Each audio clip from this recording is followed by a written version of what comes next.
নিৰ্বাচনৰ আগতে তেখেতক আন্তৰিক অভিনন্দন জ্ঞাপন কৰিছোঁ আৰু এজন মৰিনীৰ জনপ্ৰতিনিধি হিচাপে আৰু অসমৰ সন্তান হিচাপে তেখেতৰ পৰা আমি বহু আশা কৰিছোঁ আৰু একেটা 5টা বছৰতে তেখেতৰ লগত কাম কৰি খুবেই ভাল লাগিল।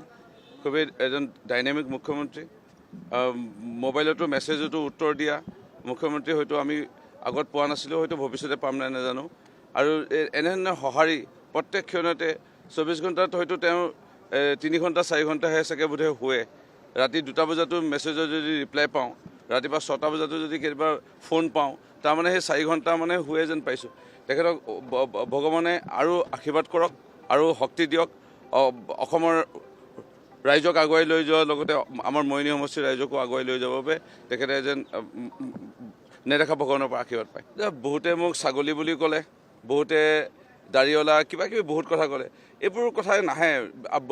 নিৰ্বাচনত জিকিবৰ কাৰণে এটা শুদ্ধ মনেৰে ৰাইজৰ মাজত থাকিব লাগিব।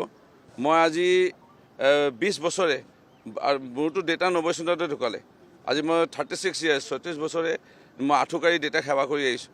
2004 মা ঢুকালে, 22 বছৰে আঁঠুকাঢ়ি মাক সেৱা কৰি আহিছোঁ। অৰ্থাৎ মই ৰাতিপুৱাই শুই উঠি গা ধুই আঁঠুকাঢ়ি পেলাই মই ভগৱানক প্ৰাৰ্থনা কৰোঁ যে লোভ মোহ ক্ৰোধ অহংকাৰ মোহ মায়া কাম ক্ৰোধৰ পৰা মোক ভগৱান আঁতৰাই ৰাখিব আৰু যেন মই ভক্তিভাৱে মই ৰাইজক সেৱা কৰিব পাৰোঁ।